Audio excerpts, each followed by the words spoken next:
you have what you can take care of. What about that idea? However much you can take care of, you can have on this land, but you can't pass it on to somebody who can't take care of it.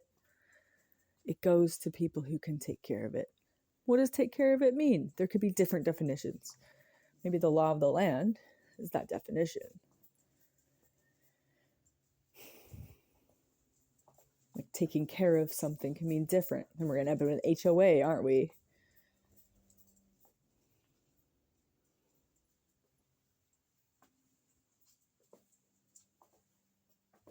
Do some people have more than they can take care of?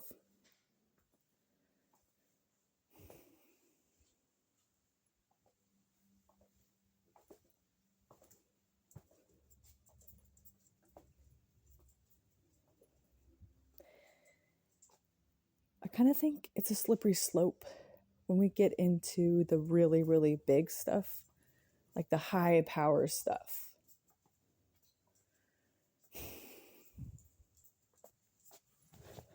Is that more than the person can take care of? Because they're obviously taking care of it. They're the leader of the business. They're taking care of it. It's managed.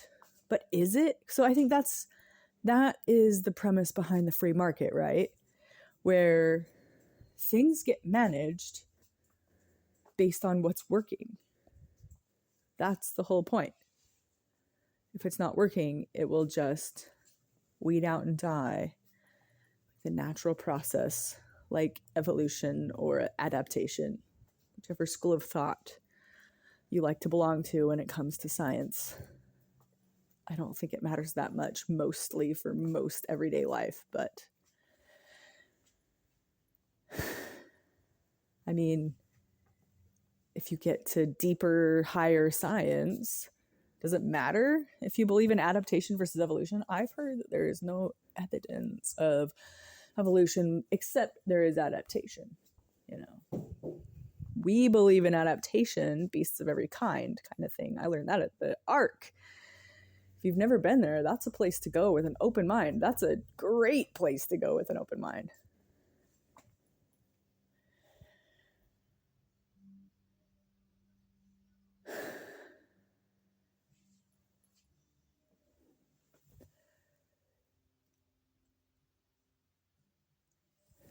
So, is there a higher science where it even matters what you believe? Because if we don't even have evidence that it's one way or the other, then there obviously isn't a higher science that relies on that piece of knowledge for itself to continue.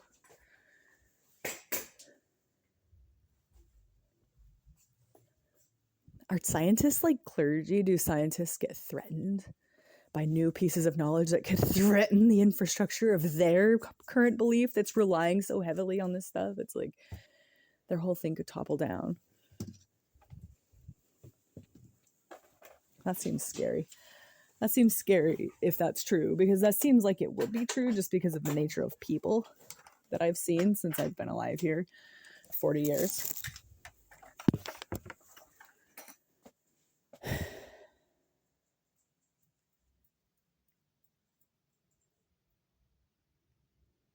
Seems like a lot of people in the higher up places are doing some crazy things.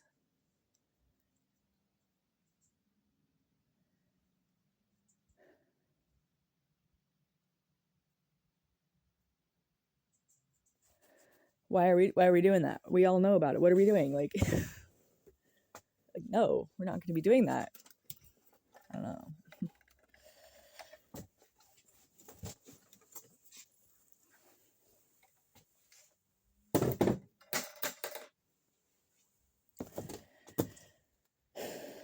But how do you not devolve into that? That seems like human nature. Okay, well, if it's human nature to devolve into that, let's just go back to the really, really free market. Like, when I say go back to the really, really free market, I have two meanings to that. Go back to the original idea of the country with the free market, where things like cost because of their value that they provide organically without subsidies, right? Because we're like ruining it with all that stuff. Too big to fail. I'm saying it. I'm just going to say it. I'm probably going to get assassinated or something. Isn't that crazy? That like to make things better, I mean, they would rather like kill people than have knowledge get out. That's called free speech. Cringy what this world's come to, that seems to have, there's like weird correlations. It's like, oh, this guy was going to go testify in court and then he was dead by suicide. And it's like, oh my gosh, how many of these do I have to hear before I'm like, that's happening in the world? But is that just planted in as fear propaganda to like scare me away from like people in authority and positions of power? But I've had experience with people in authority and positions of power, and it rarely goes well. Like, it goes well some of the time. I would say the high might, like, it's more likely to not go well than go well. Maybe 1 out of 3 times it goes well. I don't know. I mean, and by well, I mean, I don't always end up in jail, but like, it goes. But like, you could, somebody else has like a situation of control over you and is like reveling in it in some way and is like making choices to like slightly disrupt or slightly make better your day. I'm pretty good about being pretty friendly, but I just shouldn't have to go to such lengths just to, I don't know, talk to somebody about canceling my T-Mobile bill. You know what I mean? I don't know. Okay. But on the other side of that, people are freaking jerks. So you get why they're treating you like that. But at the same time, like, maybe we could all just give a little. Let's just not be jerks either way. I feel like I have this conversation with my kids daily. Like, why is it human nature to just like to be a jerk? I think that's like the natural man, right? That's a carnal impulse to like that being a jerk feeling. It feels like revenge. Yes, they got what they deserve. We gotta step completely away from that. That's what Jesus says. Step away from that. That's an ethnocentric worldview too. People get stuck in that one. They think that's how everyone's doing it. And so then it's like, on some level at least. Oh my gosh. That's a stressful way of being. That's why the Jesus stuff is better, because it's not stressful, though. My yoke is easy, my burden is light. It's not supposed to be a harder way, a dumber way. It's not supposed to be just stuff you do on Sunday that kind of ruins your day and doesn't let you do anything else. It's supposed to be freedom. Freedom from what, you might ask? Freedom from usury, because, and see all the rippling effects that has in society. If you think about it, just think about it with an contrite heart, spirit, just like open heart, humble heart, contrite spirit, whatever you're supposed to be sacrificing to God, right? Hear things humbly. I mean, that's something I have to work on. And then, I don't know. It's like a child's heart, you know, hearing things humbly, hearing things gullibly. Oh, we laugh at children for being gullible. Because they're hearing it humbly. They're just taking your word for it, you know. I think that's one reason I like sarcasm sometimes. Like, I think this is it. It's coming to me now. Sarcasm for me feels like you can somewhat teach a child that these things can happen in the world, but that will never happen here between us. We're using sarcasm because we get the inside joke. And it also makes them aware that like there could be tricks. People could be tricking you. People could be advertising things to you using heart cell even. Like, so we have to make jokes about these things. They can understand the outside world in like a loving way. I don't know, just a playful way. Play-based learning is a real thing. I have somebody who tells me about, oh man, play-based stuff. And I mean, it's like the logic is there. It makes sense, but like play-based learning is the other side of that. And children learn a lot through play. And so like, I don't know what I'm trying to get at.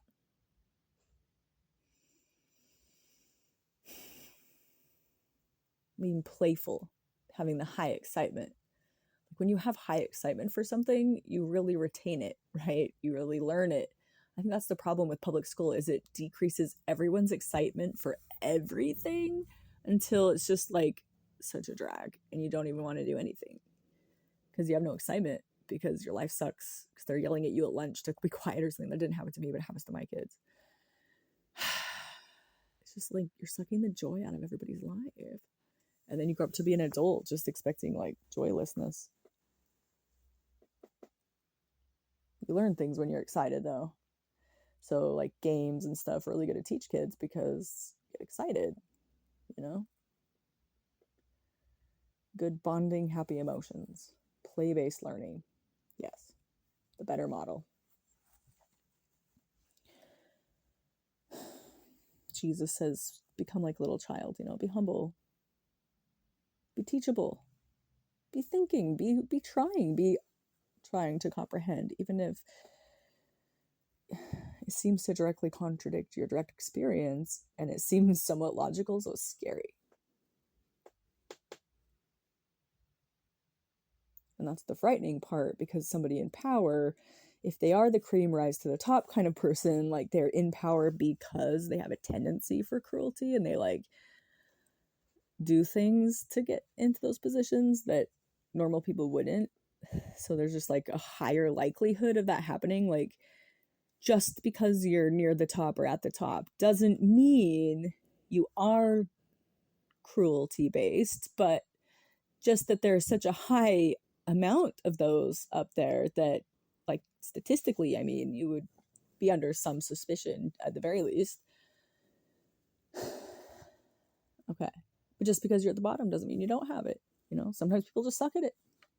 Sometimes people do have the cruelty mindset, but they're not good enough to like actually pull it off. They're not like smart enough or whatever. They just didn't get that gene.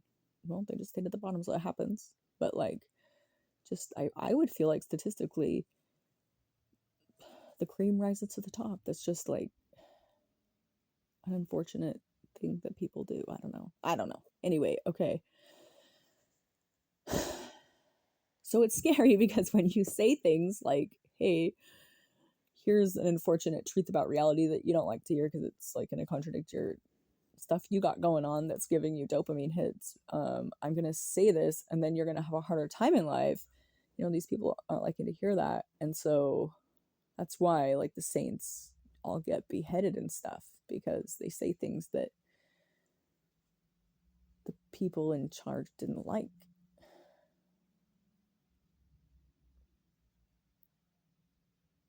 And so that's why it's foolish, you know. To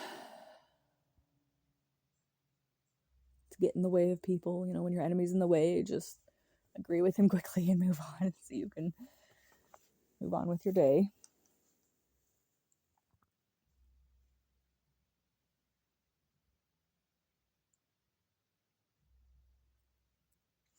And if we don't have a society where it's normal of calling out these practices, then the cream will more likely rise to the top, I'd say. Because if it's normal that you're going to get to the top, but actually be really scrutinized, you know, the people around are like, you know what, we did that thing before, we're not doing that again. And we're going to be scrutinizing who's like obtaining positions of power.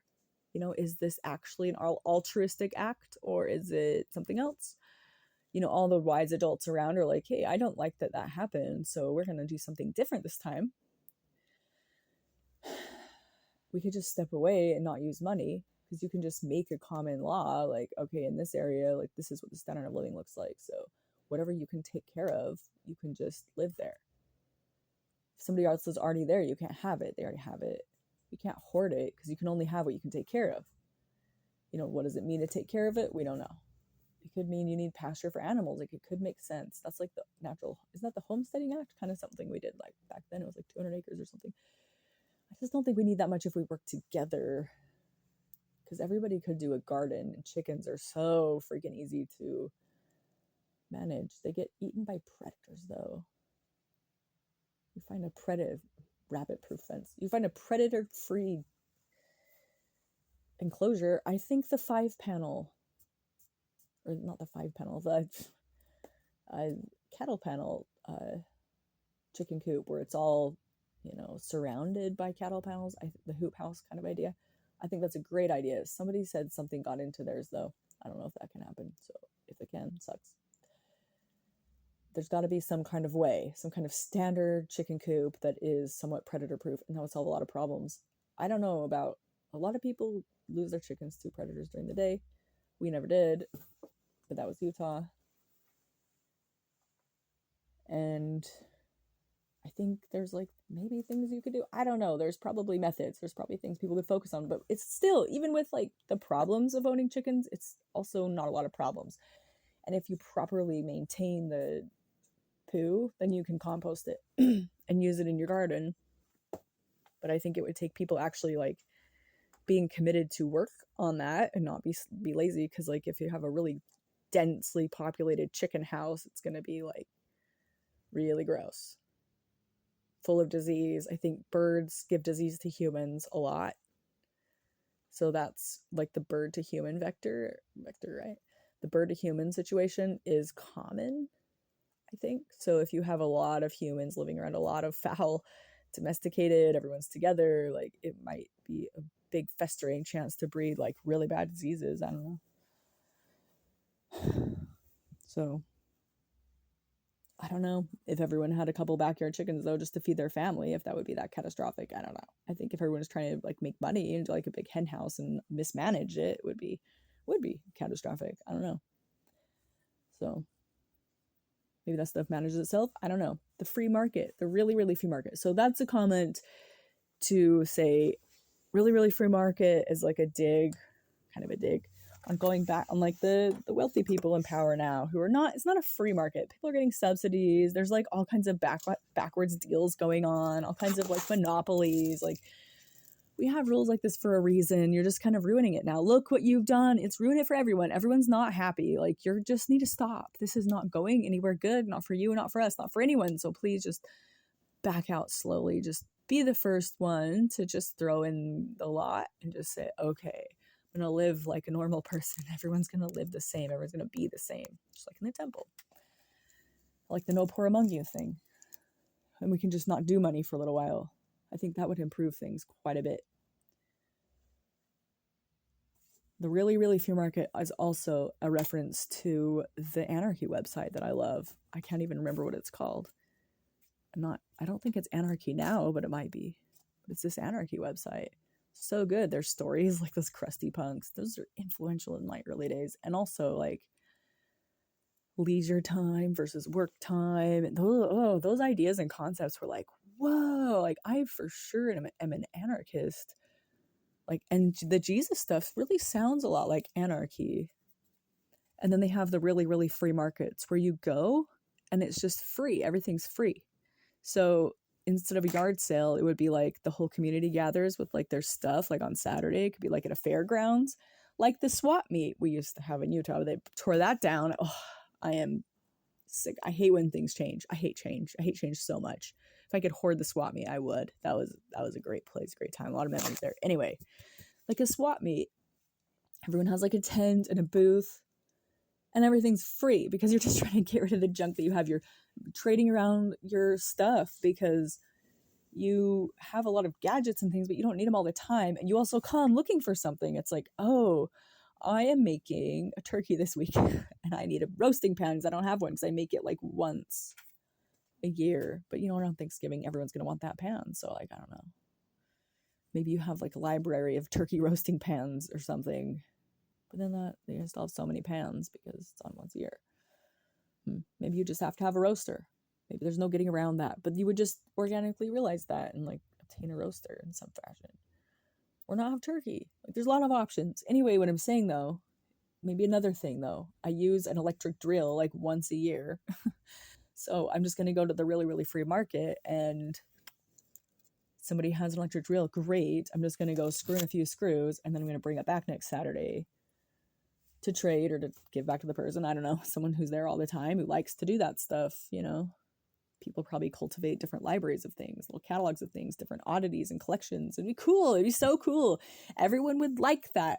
And nobody would feel that intense urge to like consume because you could have it. and it's there all the time. There's no scarcity. There's no scarcity mindset. Like, you might not be able to get it again. Like, what if Jonas breaks it? Well, then as the community, we'll probably obtain another one. Like, we all like that thing. We all want that thing. We can get another one. Like, they're being built still. Are they, though? If we don't have that large consumerism, are we getting the cool gadgets like the electric drills? Are we getting those? Those are pretty handy. Even the Amish use those. Those are dang handy. And using the batteries for like other things like fans. That's an Amish trick. That's a cool trick, because you can charge the same battery on the same charger. And you can just buy a whole bunch of those batteries in bulk. And it's cheaper that way. You know, you could do that stuff. Then you don't need electricity, because you could just have like DeWalt batteries or whatever brand your community uses. You know, and see, there's a market there for battery salesmen, stuff like that.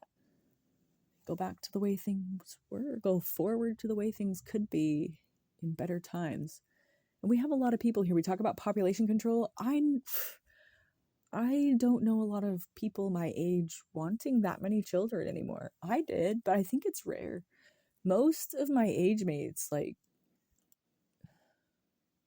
well, that's not true. Like, of my peers in my culture in Utah, but we were like baby people. Like in other places though, like 2 kids is kind of a lot, you know, 1 kid. It's very common to have no kids.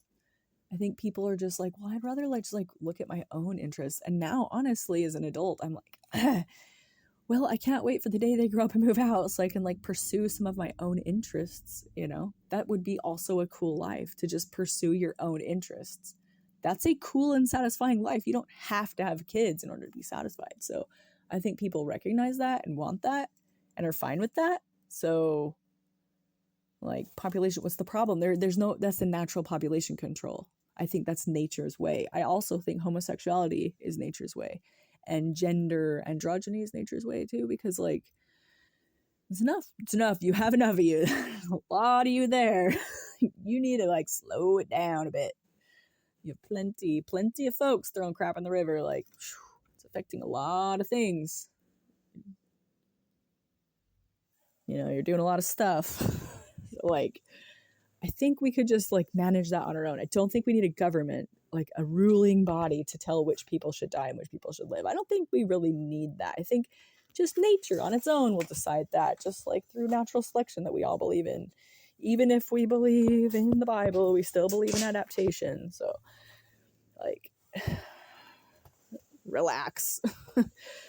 Like, let nature take its course is not necessarily cruel. Like, we can still try to treat diseases and stuff, but like, let nature, like, our nature is just wanting to just not have babies right now. And let nature take its, like, religion, stop with your obsessive, like, compulsions and like anger and like threats about if you don't have a lot of babies. Like, do you know that's from God? Like, that directive was given to humans. Keep this in mind. The directive to like multiply on the earth and populate it and expand was given to the first humans. 2 people on the earth were told to multiply and replenish. We might be getting a different message. Like, that might be God's message to us, to stop multiplying on the earth. Like, we have enough. It's okay. It's okay. And here's another thing of God's message. I forgive you. It's okay. It's okay. Just let's go forward from here. Let's just, everybody take a breath. Like, okay, you made a huge mistake. Please apologize to everyone. And then like, let's just try to listen to God, listen to the Spirit, let the Spirit lead. Church cut out without hands, maybe. We don't know how to properly succeed prophets, do we? We guessed, I read that in the church history, that from church history, actual church history, the book, the approved book that came out by the church, it's called Saints. And I believe in the first book, the prophet Joseph dies, and then there's a commotion and a kerfuffle around how are we going to succeed the prophet? Is it his son, or is it somebody like chosen by the people, or is it just like somebody that God chose? How do we know what God chooses? And supposedly when Brigham Young was talking, like, the countenance of Joseph fell over his face, and all the people in the crowd saw that and agreed that he should be the next prophet. Well, then how do they choose the next prophet? You know, and it's just like, well, it kind of got a little sketchy on how prophets are supposed to be chosen.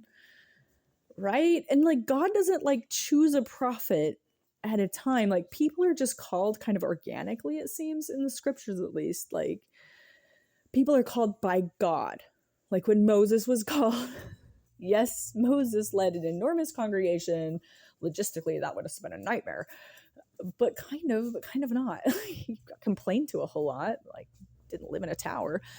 Like he was complained to by the people, millions of people around him. Like he ended up being able to have time for them. So one at a time, likely. I don't know. Maybe he had an entourage. Who knows? Maybe they carried around on a little seat with some poles. I don't know. I don't know what they did to Moses, but here's the thing.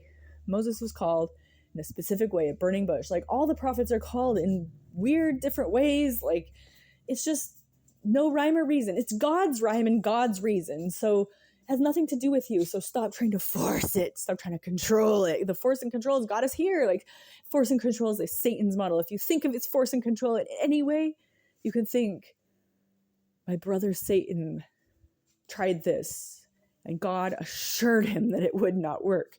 And I agreed with God at that moment. I could see the light. I could understand that force and control would not work. And so I chose to come here to have a body. That's the Mormon theology, right?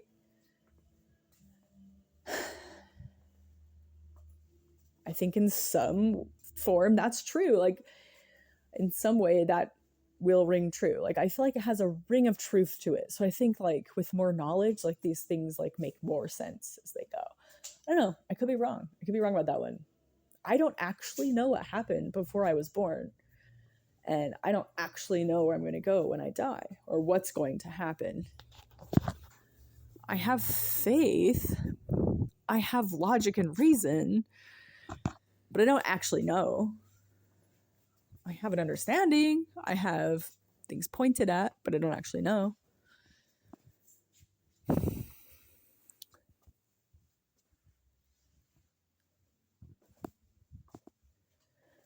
Nobody does. So, anyway, when we talk about these things, I feel like even no matter how insignificant you are, because I'm not thinking I'm that significant, at this recording, I have 23 followers on YouTube, 23 subscribers. I think a lot of them are my friends and family. At least one of them is not somebody I completely don't even know. At least two of them, actually. Anyway, I'm not trying to brag or boast. I'm not thinking I'm significant. I'm still feeling threatened. It feels gross. It feels like my channel's going to be taken down. I'm going to be removed.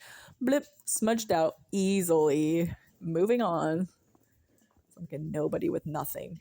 This makes me even more scared when I'm at the storage unit. Like now, and I hear somebody there. Hey, Reese.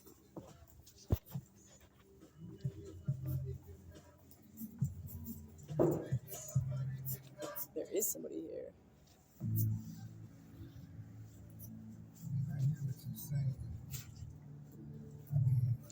A big old truck. I don't know if they were in my building with me, but the dog didn't say anything. Oh my goodness. Ugh. It's so scary. That freaking... Would you rather be in the woods with a bear or a man? It's like, yeah, that choice is so beyond obviously a bear. Like, you don't know what people can do. Oh my gosh. And that's telling. That's scary. So like, I mean, it's not like your fault. It's not your fault that you're gigantic and crazy, but recognize that that is our perception and that is our experience. So like, just, I don't know, just try to be a little nicer or something. I don't know. Scary. Anyway, no, I'm not done here. I'm just checking on that noise. Yikes. Maybe the ICP scared him away though. It's my tactic. I have a dog and the insane clown posse. I also have a bow saw. That thing's bad. And a really big stick. Not allowed to have a gun because I'm a felon from a long time ago. I'm still checking it out here. Just one more time. Okay, let's go fill up the chemicals and go. I'm getting laundry chemicals. if you add, so I'm looking up like enzymes, and the number one ingredient in all the enzyme solutions is washing soda. I was like, that's interesting. It must have some real cleaning power.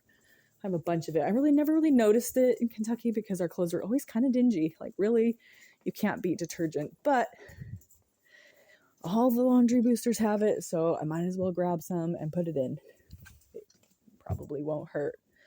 And it's fairly natural, fine in the environment, I think. Like, if I was washing this in the local stream, I think that it would be safe. I think it breaks down into baking soda. And then, I don't know about the OxyClean, though, but enzymes seem like a really good thing. Our neighbor in Kentucky was working on laundry enzyme, like enzymes for cleaning. That was smart. I don't know whatever became of it.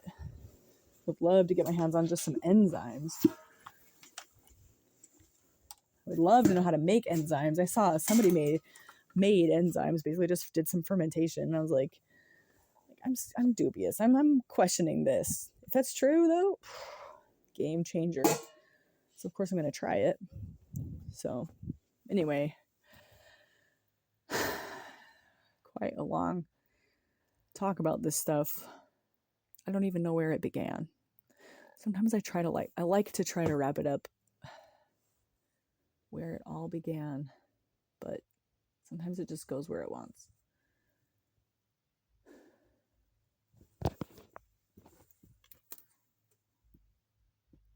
So that's it. I'll just maybe say my laundry situation. Soap you make with tallow or any fat and lye, water. You just look up what ratio you need of like lye to fat that you have. I just made some with some rancid fat that we weren't using, so I was like, I wonder. And now I'm like saving all my fat because I can just make it into soap. And I make it lye heavy, like I just air a little bit on the lye side because then that makes it clean for clothes. You don't want to use it on your skin because it burns. It's super good in clothes, washes out nicely. And then there won't be any soap residue. And then that seems to be washing them pretty good. And then adding the washing soda, borax, OxyClean if you have it, but like the washing soda and borax, washing soda is just baking soda baked in the oven. So if you had a lot of baking soda, you could just bake it, I guess, for like a long time. I don't know, or like 200 degrees. I don't know. You bake it for a while. And then it turns back into washing soda because washing soda also degrades over time into baking soda, I believe.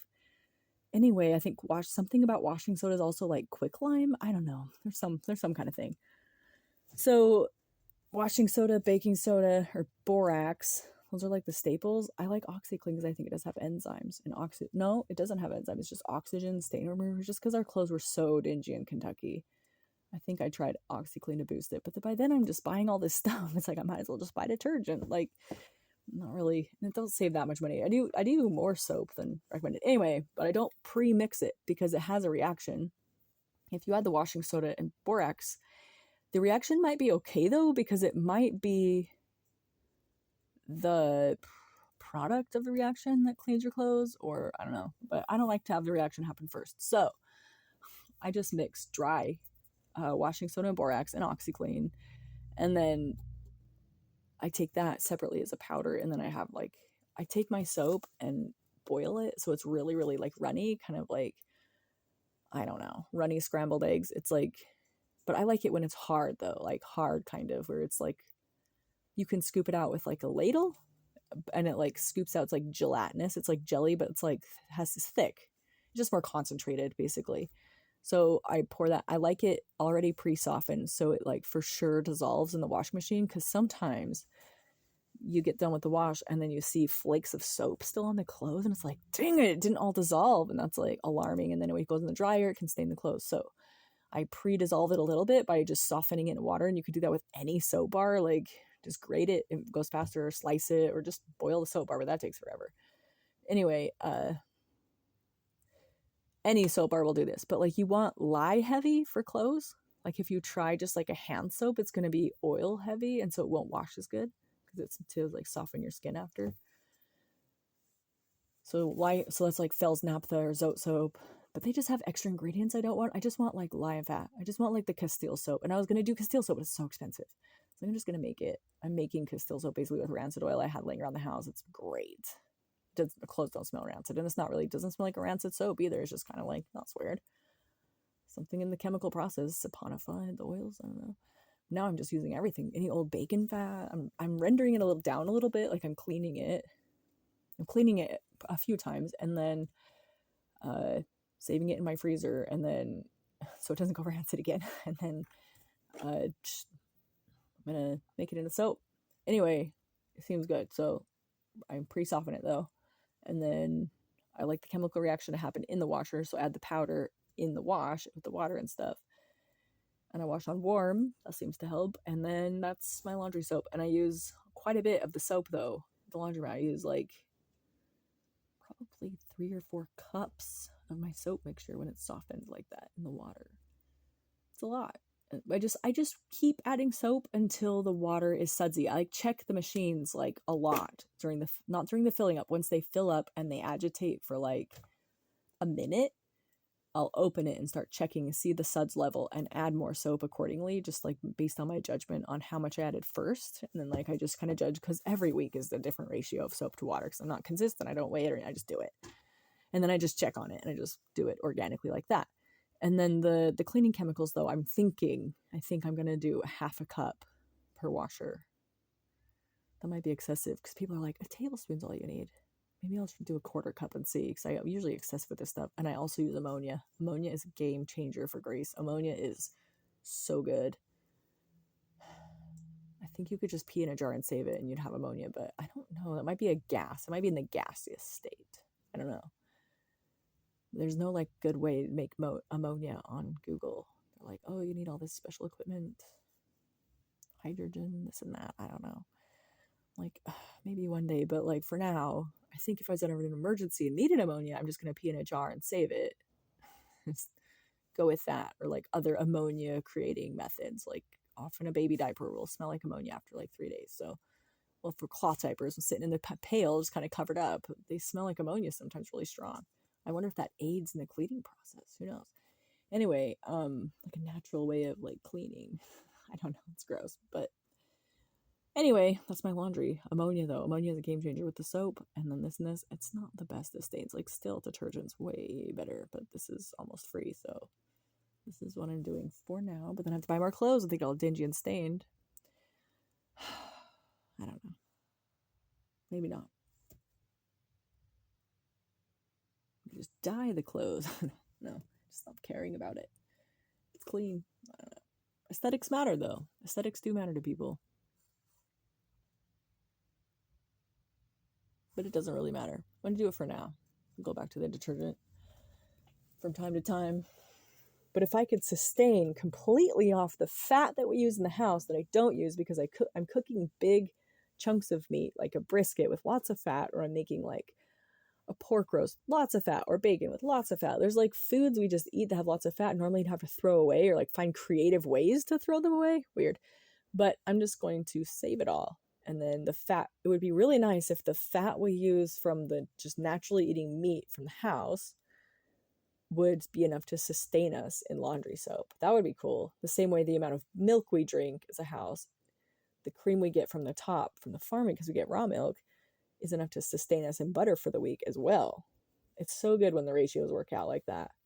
And I think some things are in place that way, like the fact that the ratio is there, that like seems like a natural flow that we drink the milk and eat the butter, like you would flow like that if you were living on a farm, is what I'm saying. And like maybe people have been flowing like that for centuries, have been drinking milk and eating butter and like having this buttermilk ratio cycle. I don't know, just a thought, pseudoscience thought. But here we are, out here on the edge of evolution. We can do a better thing. We just need to, we just can stop. And one day I will stop preaching, and we'll just see what happens. We'll just see how it is. It won't need to be preached about. It won't need to be done about anymore. The thing will be done. And it's already started, seems like.